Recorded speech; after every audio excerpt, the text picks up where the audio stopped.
I'll introduce everybody. I'm just gonna. Okay, welcome to the Jet Set Physical Therapy Podcast. We are in Thailand right now, and we have some special guests. I'm just gonna have you introduce yourselves down the line, right to left. And I'm excited about this episode because it's something that we've never done before. All right. Great. So go ahead, Dody. Thank you. I'm Dodi Chang. I'm a doctor of acupuncture and Chinese medicine. I'm Clare Frank. I'm a doctor of physical therapy. I'm Jay Bod. I'm a doctor of physical therapy as well. I'm Andre Chavez. I'm also a doctor of physical therapy. And I'm Randall. I'll just be doing sound check today. All right. You'll hop in on the conversation. I'll hop in. So let me just get it started, okay? We've been talking, for 3 days now? Just chilling in Thailand, talking. And it reminds me of, Andre, remember when we went to Red Lobster? And we were with Michael Shacklock and Claire, you were there too. And Andre and I were just saying to each other, we're just kind of blessed to be in this room listening to this conversation. And I felt the same way listening to the conversation between the three of you, Jay, Claire, and Dody, just listening to all the knowledge that you guys have.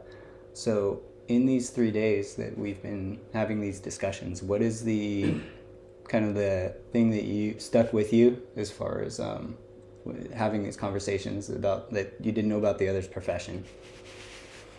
Well, first I want to thank Jet Set Rehab for including me in this training. I'm an acupuncturist and I'm among physical therapists, and you've all been very welcoming to me and also being very kind to me in allowing me to share my perspective on how we see the body. So I appreciate that openness and that dialogue and that welcome. I think for me, coming here was just a real blessing because it gave me a different perspective than how I look at the body. I think we, as acupuncturists, tend to look at the body more local and more in terms of, depending on the style of acupuncture that we use, looking at patterns of can be referral or along nerve pathways or muscle imbalances. And this approach that Clare Frank brings gives a much global perspective, and also it introduced me to this concept of stability that I didn't think of before. And I think that really enhances how the body coordinates its motion and movement back to the central nervous system, and then from the central nervous system taking on a bigger role in how the body integrates movement. So that was a real enlightenment for me this week. How about you, Claire? Well, first of all, I was so happy to be here. Partly just because it's in my neck of the woods. I grew up in Malaysia, so Phuket is just an hour and a half from here, and I'm among friends, Jay, Andre, and Randall. And then I was just energized, totally energized, just meeting you. And the conversations we've had, I feel so, not just blessed, but also feel oh my gosh, I don't know so much. I don't know anything anymore. I'm not so sure about, it's I know what I know, but there's so much I don't know, and I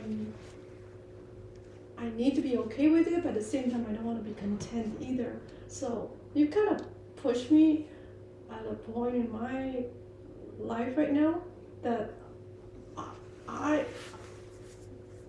just excited again about what I do, and knowing there's so much I don't know. It's humbling but exciting because it makes me actually want to go forward again. Oh, that's so wonderful. That's I'm awesome. so touched by that because I'm humbled in the sense that I hear us having a dialogue and there's so many things we overlap in, and that excites me. And I felt like this the last 3 days we talk about things that I'm oh my gosh, we're really talking about really similar things while we're from different professions. Yeah. And that has been very exciting, but also very comforting to know that when we take it from that lens, and there's like little concepts or big concepts like the importance of palpation and the importance of treating local and distal together. And there were so many concepts where I'm like, oh my gosh, we're aligned. And that's really exciting to know that our different professions have in the past have been in different corners, and yet we can bridge that, and we can be very synergistic in the way we look at the body. And as I was sharing with the group, I grew up with more Eastern medicine. And so if I had any sports injury, my parents and my coaches would actually take me to Eastern medicine doctors, and not so much to Western medicine. So, and then I know it works because my friend's grandma, she did so much Chinese traditional medicine on me. I don't know what she's doing. I don't know what she was doing, but I know it works, and I know it was like crazy works, but I don't understand it completely. And of course, when I went to the US, I chose to go into the Western medicine route, which is physical therapy. I have no regrets. At the same time, I was like, this is all in the back of my mind. Why does it work? I really don't know what it is. I don't really. It's like, and every time I ask, when I go to see the Chinese doctor, I ask them to explain to me, but my Chinese is so limited, and they're from more from China or other countries.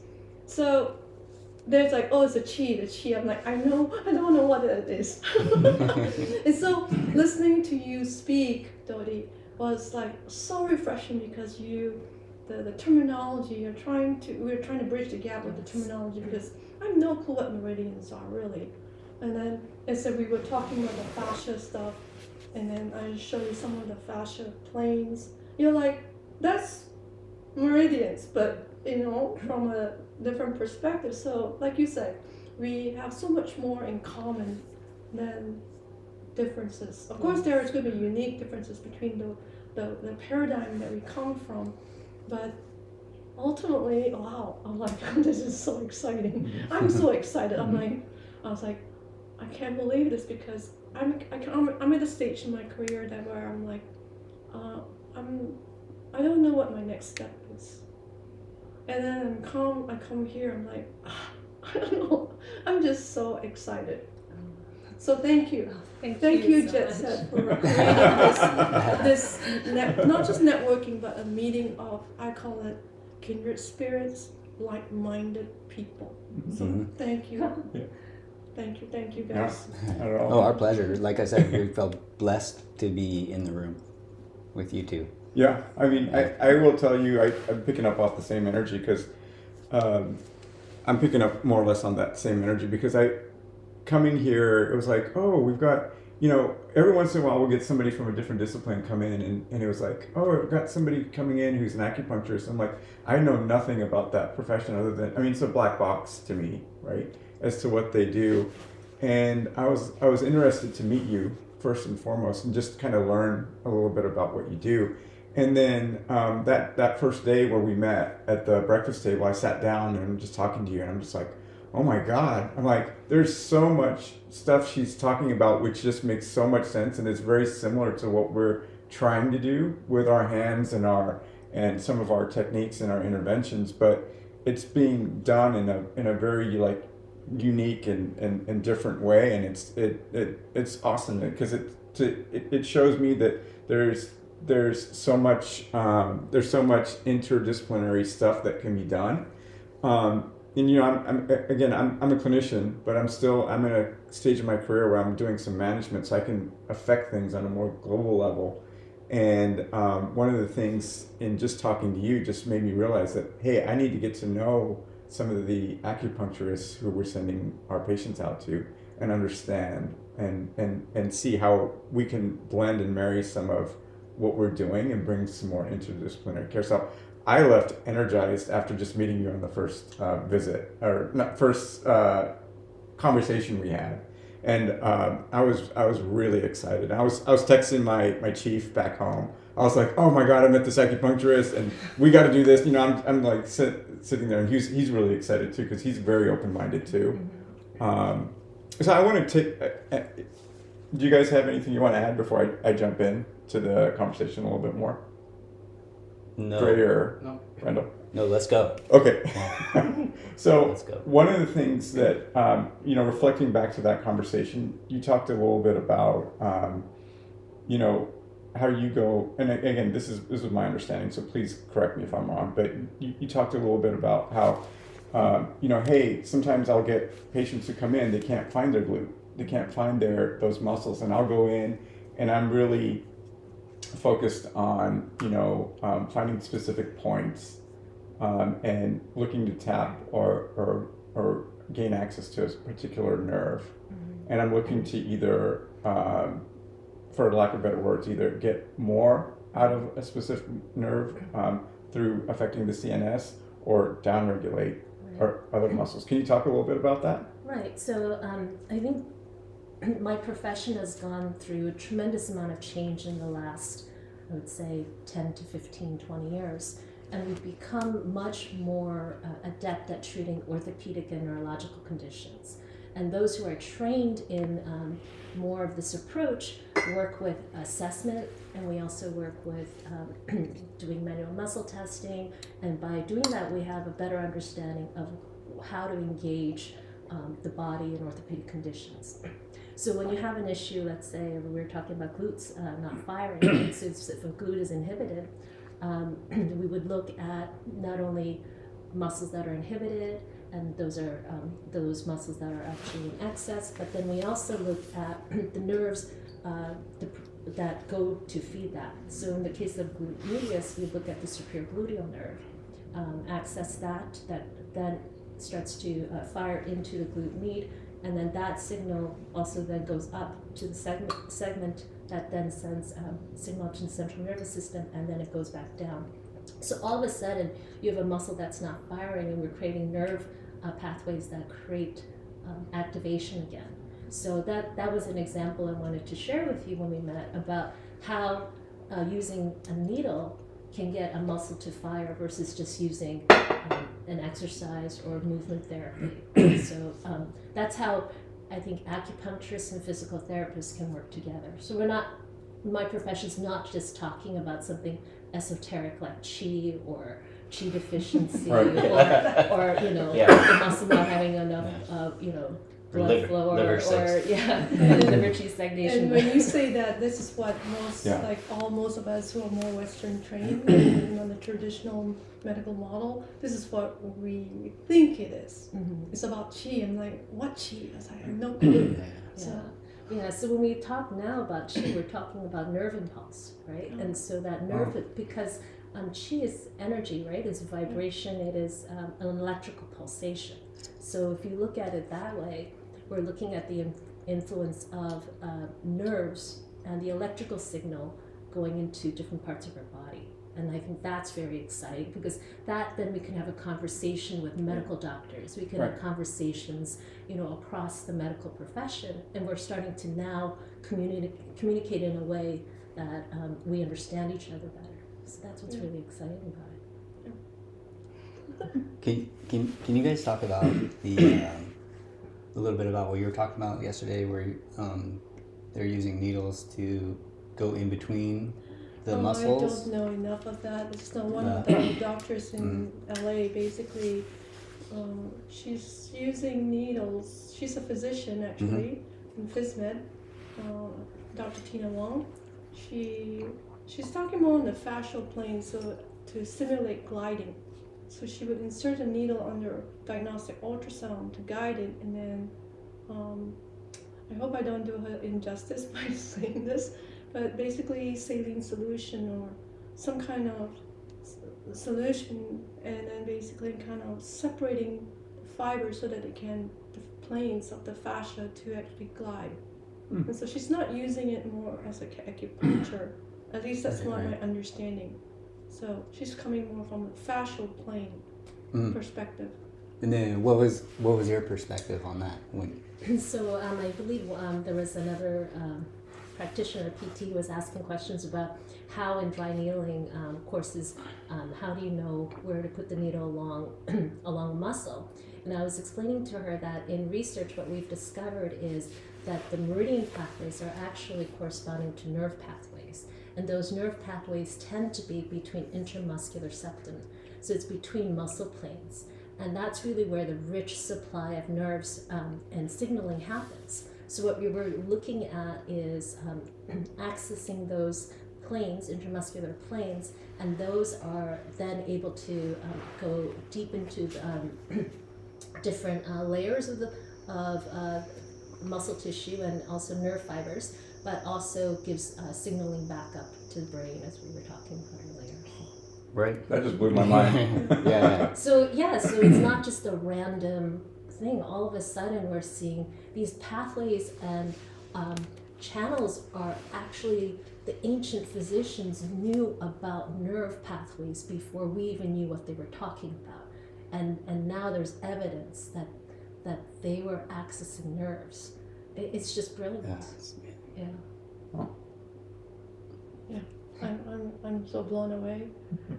It's like how we attack it more from a fascia or a muscle and trying to actually promote gliding. Now the question is, when we introduce the gliding, would that be a possible channel? No, I won't use the word channel, a means to actually get the nerve to actually have a little bit maybe stronger connection to the brain. I don't know. Right. And I think this is where when we talk about like myofascial planes, Yes, and that it's a neural myofascial that's right. connection, Mhm. right? Then we're really looking at these connections that go, like we were talking about Tom Myers and anatomy trains, or in Chinese medicine we call it the Jingluo, the channel sinews. And so then we are overlapping this concept of the importance of myofascial trains and how they work in our body. And it goes back to your concept of everything, all the muscles are connected. And that important connection puts us Yes. into... And I used from early on in my career, because physical therapy, we focus so much on muscles. But I've come away from it because I know that muscles, you cannot separate, first of all, the muscles from fascia. And then the underlying thing, muscles or joints don't move. You need the brain. So it's like the driving force is the brain. So whenever I think of training, or whenever I put my hands, it's like, how can I put my hands on someone to kind of guide or replicate or to introduce movement, because I'm looking from a movement perspective. I'm not talking about generic movement. I'm just talking about specific directional movement, or to facilitate that connection to the brain. I'm always thinking, how can I do, like, access the brain to change through my manipulating or moving of the tissue. So that's how I'm seeing. It's like, so that's my challenge. So this is where I was chatting with you about how the art of palpation and how you put your hands on someone. It's like whenever I put my hands on someone, it's actually, I'm trying to communicate with that person's brain in some ways. And like, I want to, if you mentioned like an energy, from the energy that I have, like I'm like trying to steer it in some ways. It's, and that's what was incredible about today's workshop, is that when you were demonstrating and then also watching, going around showing us, I felt that. I felt the connection into my body, up into my brain, and feeling that, knowing that that's happening in physical therapy. I didn't know that you could access the body in that way. So, I hope that's what we're doing. So it'll be really interesting if we can have someone doing a skilled clinician doing like working on the tissues and see what lights up in the brain under a dynamic MRI or, you know. Oh yeah. It would be so cool to see that what happens at the brain level. I know to touch, but I'm talking about specific touch and the direction of touch and just a touch, because we know that touch is healing. But then we all know we've all encountered people where the touch is different. And it's like, that's what I think I strive for. I want to be that healer in many ways. Through the way I speak, through the way I interact with people, and the way I touch.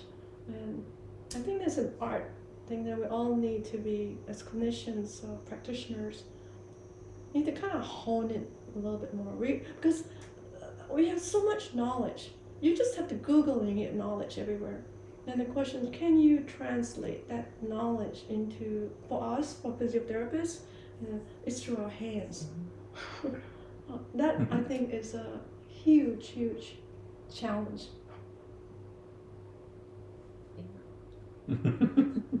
I agree. I think the importance of palpation and that we need to develop that skill. It takes years of practice to hone that.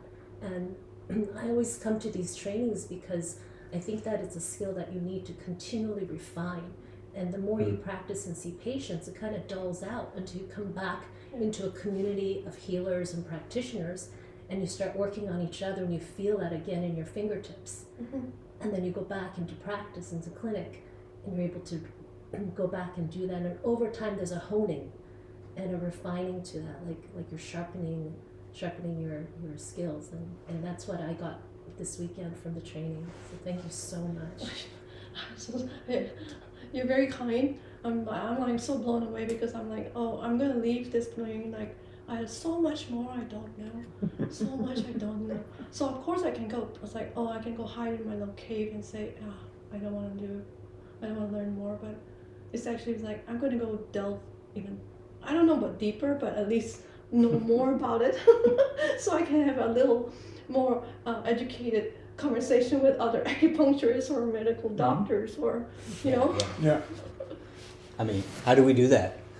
Well, I think the first thing we need to do is, interdisciplinary wise, we need to work on each other.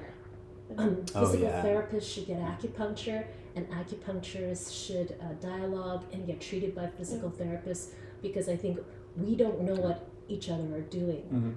So it's that dialogue first. And then, just like there's specialists in acupuncture, and you are also specialists within your physical therapy field, it's to start to create that communication, whether you're specializing in orthopedics or neurology, is to start to have a dialogue, and also share patients and create a dialogue of, you know, I'm treating the patient, and I'm going to refer to you.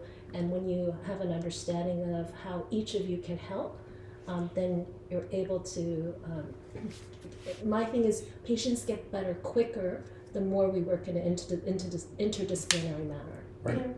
Yeah. So that's what I'd like to see in our profession. Yeah, I mean, I actually had a couple thoughts on that. So, I mean, we're trying to do that right now, currently in my system back home, specifically around marrying our phys med and our PTs together. And I have a doc who's like, I mean, he came to classes with us to learn more about what PTs do. And then our PTs just being around and seeing what the doctors can offer.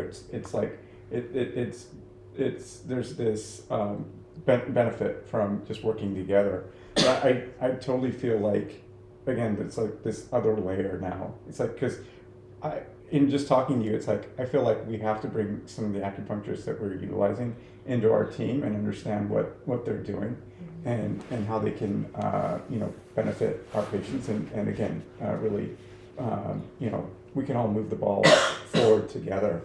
Can you tell me a little bit, because again, there was nuances in our conversations where you talked a little bit about all the various types of acupuncturists and such out there. Can you tell me about each specialties that you have and what each one would, just a general idea of what each one would offer? So I think within my profession, I think there are specialists in many different fields. We have people who are specialists in fertility, in women's health. We have specialists in oncology, but in the realm that I'm working, it's orthopedics and neurology. That's really where my intervention has been in the last 10 years. The practitioners, the acupuncturists out there, they are becoming so talented and so incredibly effective in their professions. We have sports teams that are hiring acupuncturists on professional sports teams. They're working at a level that they're having tremendous impact in hospitals and in medical settings. So I think that you're going to see a lot more integration of acupuncturists, and we need to create more of that. Am I answering your question? Yeah. I off on a tangent. No. I think Andre is interested in the fertility acupuncturist. I think the question I had was between the big thing I think you told me was you do neuro acupuncture, but you also do orthopedic. Yeah. Can you explain the difference between the two? Sure. So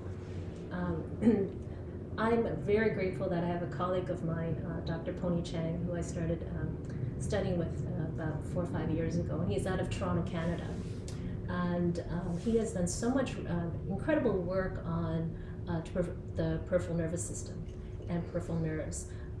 And he's the one who's really mapped out the connection between acupuncture points and nerves and nerve pathways. And because of my interest in thankfully through working with him, we have a program here in the States trying to train acupuncturists in neurology. So the conditions that we often see that are really effective for acupuncture tend to be issues of the central nervous system, so stroke patients, people who have central nervous system disorders, Parkinson's, any kind of issues with autism, dementia, what other cerebellar issues, and then we have issues that are related to peripheral nerves, like nerve entrapment issues, radiculopathy, cranial nerve issues, migraines. All these things are things acupuncture is really effective at working with, and I think the more acupuncturists become skilled in this, the better patients will get, and the less extreme interventions they'll have if we can get to that population sooner. Fascinating. Yeah, I mean, I remember the conversation we had yesterday, and we were talking a little bit about how I think was it Claire? I think you were saying growing up there was patients or stories that you had seen of acupuncturists who were helping stroke patients. Yes. Even I wasn't growing up. Actually, it's my friend's mom who actually got acupuncture for stroke rehab. And when she first told me, my hairdresser told me this, I'm like, because her mom was basically hemiplegic, couldn't do any walking, and a lot of I know they didn't send the mom to physical therapy, but they are more like firm believers more in the traditional medicine. So her mom basically got acupuncture, and then the rehab was acupuncture, and the mom is walking. Oh wow.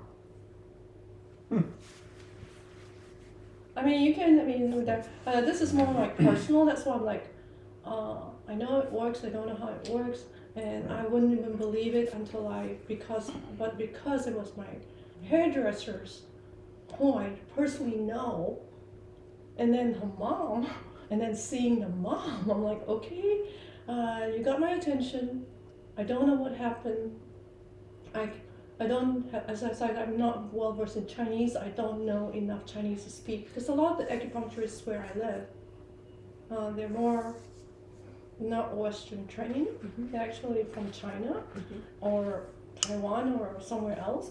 And so I don't know how they're going to communicate with me. And so of course, when I ask them anything, they talk about qi. That's the only word I can understand. And that's why I say, so for refreshing to hear you speak. So now I'm like, I think I'll find someone.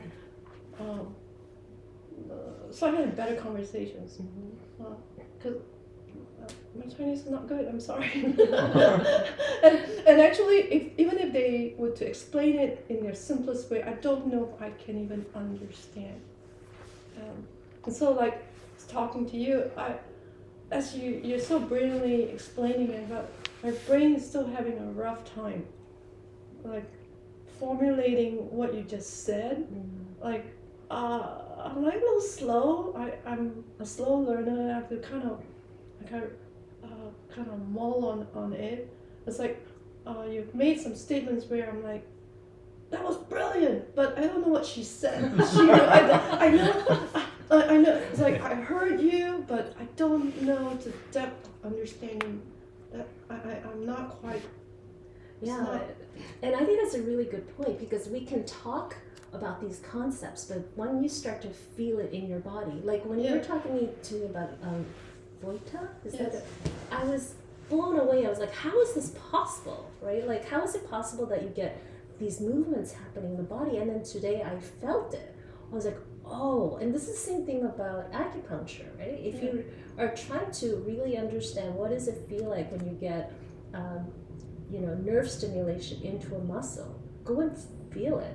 Feel how your muscle involuntarily twitches when you get an electrical impulse, and then you're just, it's mind blowing, and then you can. I think so much of us as practitioners, we also learn through our bodies. We were talking about this when we get massage or when we get treatment. We see how that sensation is happening in our bodies, and then that informs our own knowledge, our experience, and then we are then able to recreate it in our patients. Yeah. Yes. Right. So that's the cool part. Yes, and that's why, we gather together in this communal experience of learning and teaching, and brings about that experiential knowledge. So I hope that whatever I talked about creates a curiosity where you go out and you actually feel it, get a treatment, and I think that's really where we will benefit the most from each other. Yeah. It's pretty cool. Did you have something you wanted to add? Yeah. So you work in an interdisciplinary approach, correct, in New York. Can you tell us a little bit of what that looks like? And obviously you're at a physical therapy course. So like, how did that happen? Like, what does it look like, and how did that come about? Yeah, that's I work in a physical therapy practice in Manhattan called IPA Manhattan, with some fabulous physical therapists who have been so welcoming, just the way you have. And I think, Claire, you said that physical therapists are the happiest profession. I don't know. I mean, that was one of the. I like to say we don't make that much, but we're happy people. Well, I have to say, you're a great group of people to hang out with, and that's been my experience at the physical therapy office that I work with. So how it began was many years ago. I would have patients who would go see a particular PT, and it turned out that without him and I knowing of each other, we were seeing the same patient, and we were getting results that our patients were getting better after seeing both of us. And then we thought, who are you seeing? And then this man's name kept coming up. His name was Dean Hazama. And then over time, he and I started to correspond by email. A few years later, I ended up with a shoulder injury, and I wasn't getting better. I had a frozen shoulder. So I contacted him. And when I went in to get treatment, just the way he approached my body and the way we talked and got along, we hit it off right away. And he suggested that I go into work together in his office. So at that time, I already had 2 locations. I said, I can't open a 3rd office. It's crazy. And he said, oh, we'll just come for half a day and we'll hang out and we're already seeing patients together, and it'll be good to work together. So I went into Manhattan, and then after about 6 months, I started getting busy, and I had a full day of seeing patients. And it was through working with Dean and the physical therapist there that I started to see the importance of functional manual therapy and the impact that they have in treating the body. And it works so well with my style of acupuncture. And so that's how I began working with physical therapists. We have a really great communication because we can see patients and bounce back, like, this is what I've seen, this is how I treated, I'm now passing this along to you, and you can do your thing. But then I know that, okay, the patient's already had this worked on, and I'm just going to add a different layer to what the PT has done, and vice versa. So that's why I work together with my colleagues, and it's been great. Very patient-centered. Yes, very much. Yeah. Because I think sometimes what happens is we get locked into what we do, and we want to make sure that it's like an elitist. It's like, if I'm giving you physical therapy, some of us might tell the patient, maybe don't go to the others so you can see what we can do. So there's a lot of it's like, how do I say? It's like, because patients always ask us, do you think I can go for acupuncture? Then we like hold off, see what PT can do, and then you can do the acupuncture. But what I'm hearing you say is that how can we actually do both? Yes. For the betterment for the patient. Yeah. It's like, why do we have to exhaust all the PT first? And if it doesn't work, then go acupuncture. Or do all the acupuncture, if it doesn't work, then come to PT. Mm-hmm. Is that right? Yeah. That can be very problematic, because I think we can do so much better work when we communicate with each other and work at the same time, but in different capacities, where our work needs to be synergistic. So what that means is, if you're working on a particular area, you can't over-treat that. Yeah. So knowing that my patient's going to go see a PT later on this week, I don't want to over-treat that. I want to give enough of what I'm doing to kind of lay the groundwork, so when the physical therapist is going in there, their work is going to get easier. So my job is to facilitate a better response from the PT than to think of it just as I'm going to get everything done myself, because that's not going to happen. Yeah. I'm going to make certain types of tissue changes. Maybe I'm going to change the way we get more, less pain, maybe reduce inflammation, and then I'm going to send that patient off to the physical therapist, who's going to do their work and getting maybe more movement, more stability, more motor control. But I've kind of did my work to help that along. Yeah. Well, what you're saying is, I'm just reminded, it's like me working with some personal trainers or Pilates trainers, because sometimes the patients would come in saying, this is working with the Pilates or yoga or personal training. And I've had actually some patients bring in their trainers during my session with them. And then we have a dialogue. And so the personal trainer will ask me questions, and then it's like, this is what my findings are.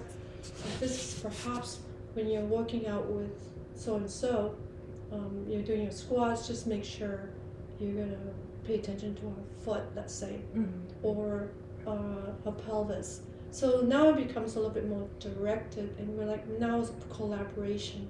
It's not like it's like, don't go to your personal trainer, because the patient probably has such a good relationship with the trainer. Why destroy that? We're like, why don't we work together together for the betterment for the client?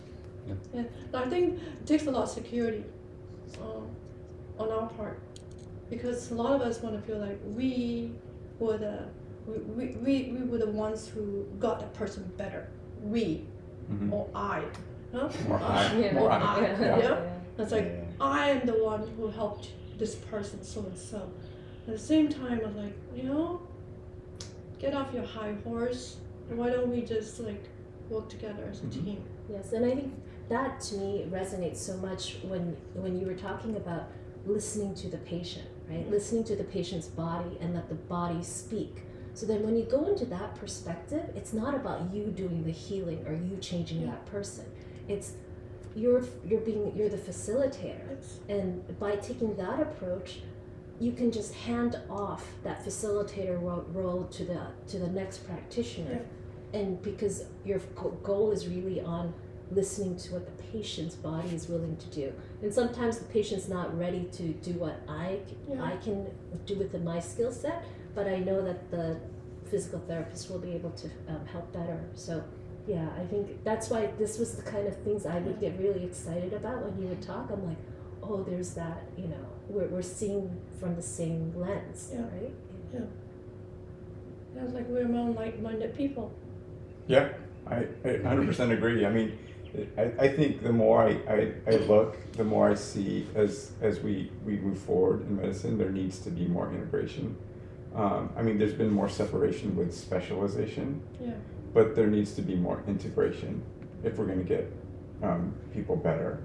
And it's a bigger conversation if you look at just the medical system in the U.S. More dollar per capita is spent, I think, on medicine than most countries in the world, but yet we're not as good or efficient as most of the other countries. And I think there is something to say about if we get on, the same page from a multidisciplinary approach, we might get better outcomes. Yeah. Sometimes it feels like such a big job, but how I see it is like, if we can have this like conversation even like today, with you, with you coming from perspective, it's like breaking down barriers. I think it's a big one. Because a lot of times because we don't understand each other, we don't understand what the other person does. So there's always like little it's like hands. Like, what's the word I want to use? It's like I'm gonna put my arms because I don't understand you, so I'm gonna kind of be a little bit not hands off, but put you at arm's length. And I think that our success is when our patients get better sooner. And, I think when our patients get better sooner and quicker, then that brings more business into us. So this idea of like, I don't want to share my patients because I'm worried I'm not going to have enough patients, for the following week. It's such a limited mindset. But when you really think of the more success you're going to have in life is actually doing more work, good work out there. The more successful you are is really when your patients get better, and then you create this connection with other practitioners. That really is what generates goodness, wealth, success. And I think that when we dialogued, like what was so amazing is like, who do I refer out to? Like, who are the good people out there? So that's what we want, right? We want to create that network, and that exists within my profession, and now I see that working with you guys. I'm so excited, and there's so much I want to learn too now. That's taking me down a different realm. So thank you for that. I say thank you. It's not one-sided. Did you have? Yeah. Go for it. Well, yeah, like you're saying, breaking down barriers. That's exactly why we're so excited about having this podcast, because what we're hoping is other people listen to it and they change their perspective on how they're going to integrate our professions. I was wondering for you three, or you four, how are you gonna change from here moving forward? Is there anything that, like Dodi said, or that is gonna change the way that we talk to our patients about acupuncture, or the way that we're gonna, as a manager, we're gonna search for acupuncturists? Why don't you start? I mean, I'm already, I'm seeing a lot of patients who are, going to acupuncture, and I'm, I don't know that much about it, and I don't say don't go, but I think I'm wanting to walk away with a deeper understanding, and like maybe even reaching out for like a more collaborative approach as far as like putting a face to a name, like when you get to know a clinician, like talking on the phone versus like an email or meeting up for coffee or something. It's a whole different like perspective. So those are things that like I'm like, even just having this dialogue like face to face with you right now, I'm kind of like, oh wow, I know you now. That's what I'm taking away from this. That's great. Thank you. Yeah, for me, again, that first conversation, it was just like, oh my god, and I kind of get, lost in translation and just start really running with ideas. And so for me, it was just like, number one, I told Randall, I'm like, man, we got to get her on a podcast because that conversation was just so good, right? Yeah. And I was like, I already was thinking the same. Yeah. But I mean, for me, again, I manage a department, and I have a doctor who's rather innovative, who believes in this collegial, and Claire knows, she knows Sean. Who believes in really bringing in multiple disciplines, and when he came on, he brought down the wall about what he did, and I foresee this as being the next step for me. So I thank you, because honestly I think it's been a real eye opener for me, and I want to research this and see how we can change it. And again, we tend to be, he always likes to call us the test pilot or the test kitchen for trying ideas and approaches, and I want to see how we can integrate an acupuncturist into our team, or even utilize the ones that we're referring out to, so we're getting better care and better outcomes. So I'm looking forward to that. For me, I feel like I'm going to be not challenged. I feel like it's going to motivate me now more so now, to go back to LA and find out and experience for myself and meet those acupuncturists.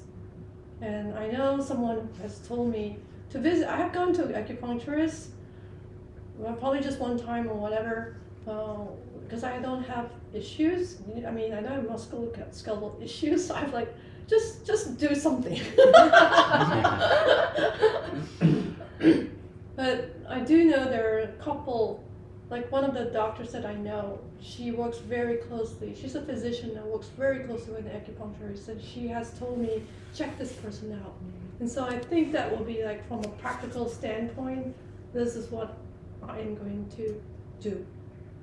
And I hope to get recommendations from you, if you know of anyone out in LA, so that I can check them out and then maybe have somewhat of a decent conversation, further conversation. Of course, I wish you were in LA, or Right. I was closer to you. Yeah, we'd probably pick you. Yeah, exactly. Well, thank you for that. For me, what I'm getting is the importance of educating and working together. And I could really see in the future somehow doing collaborative trainings where, can you imagine where if we had a training where acupuncturists and PTs came together and we were learning assessment and learning to diagnose and learning to treat, but in a way like that will enhance each of our skills, right? Like that was one of the things. We're all assessing the same body. We're looking at, when a patient comes in, we're seeing the same issues, but we're going to tackle it from a different standpoint. But that assessment piece is so important, Right. And to do that well, I think if we went through a training where we were PTs and acupuncturists are together, I think it can be so wonderful. And I'm hoping that we create that opportunity. I hope as a profession we work collaboratively together, and that we'll just have more chance to have fun and do good work out there. So thank you very much. Yeah, if only we knew a Con Ed company that could provide such a training. Yeah.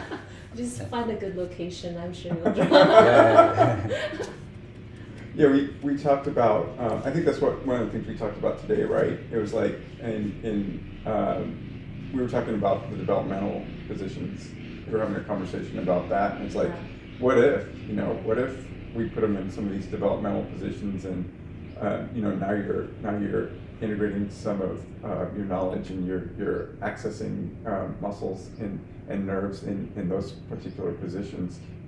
Sky's the limit, right? Yeah, And it's it was mind-blowing. It was another level. So positioning the patient right. in a different way than how we would normally just treat supine and prone or sideline, but in a position of how the arms and legs are positioned, then to use that to then do acupuncture. I mean, that's like another layer, right? No one's really kind of incorporated at that level, right? Yeah. So, Claire, what are your thoughts on that? My brain is the wheels are churning, and I'm already thinking, it's like how do we integrate this? Yeah. Mm-hmm. So it's like, it sounds so, what a big project, yeah?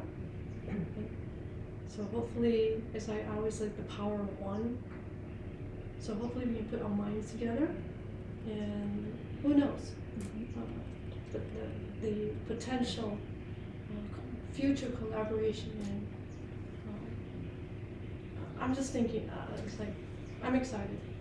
I don't know what the future is, but I'm like, let me learn this a little bit more.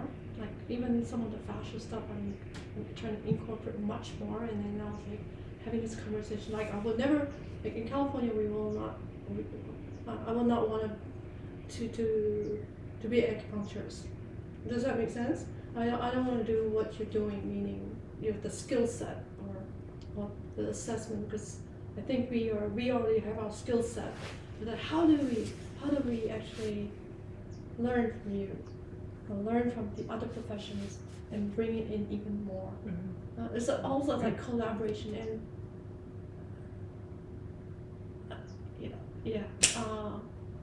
that's what's going on in my head. How, because I'm always thinking of integration, because that's where I think one of my strengths are. Just trying to incorporate different approaches into something that's easier to understand even for myself, because I'm not that complicated. I want to be simple. I need to be simple because I'm a little slow. I take time to learn, but I want to learn it well. And as I'm learning, I'm like incorporating others. So I think you guys can see that even as I have taught over the years, I'm still evolving, I think. Yeah. Well, I think you sure. said it really well. I mean, you're constantly evolving, because I always learn something different anytime I attend a course with you, and you integrate everything so well. So I mean, it makes it easier for us, as your students, to just be able to pick up that information. It becomes much more digestible because you've done a lot of the legwork and such, and you continue to evolve. Yeah, so next year will be different again. Yeah. Not different. Hopefully with a different lens, or a newer lens, or I don't know. We'll see. Yeah. Yeah. And this is what I think actually keeps me going. But sometimes if you do the same old, it's kind of boring. Yeah.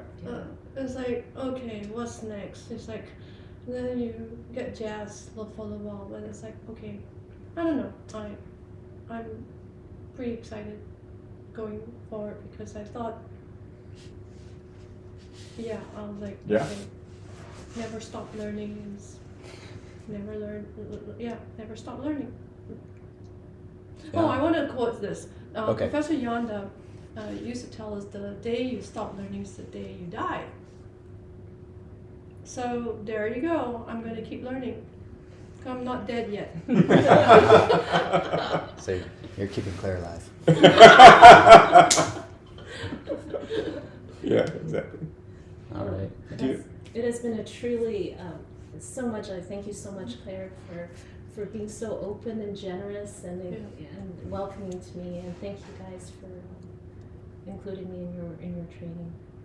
Oh no, we pleasures are all ours. Yeah, totally. Pleasure's all ours, and thanks for coming on the podcast, and we learned a lot, and we look forward to collaborating more in the future.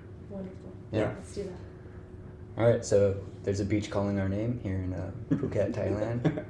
All right, so let's end the episode now.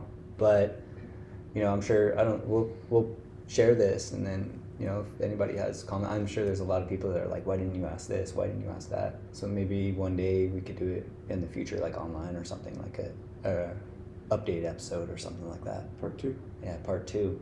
Or maybe part 2's in Phuket next year. See you there. Yeah, let's come back. Yeah. So anything else, Andre? All right. Well, thank you both. This is why we do the company, right? So Yep. people can meet each other and network and then have fun and learn. So everything that Jet said is about is right here at this table. Yep. So Thank you very thank much. you very Thank much. you. Yeah. Thank you. Okay. It's easy, right? It's easy, right? Yeah. Thank you. Cool. Thank you so much.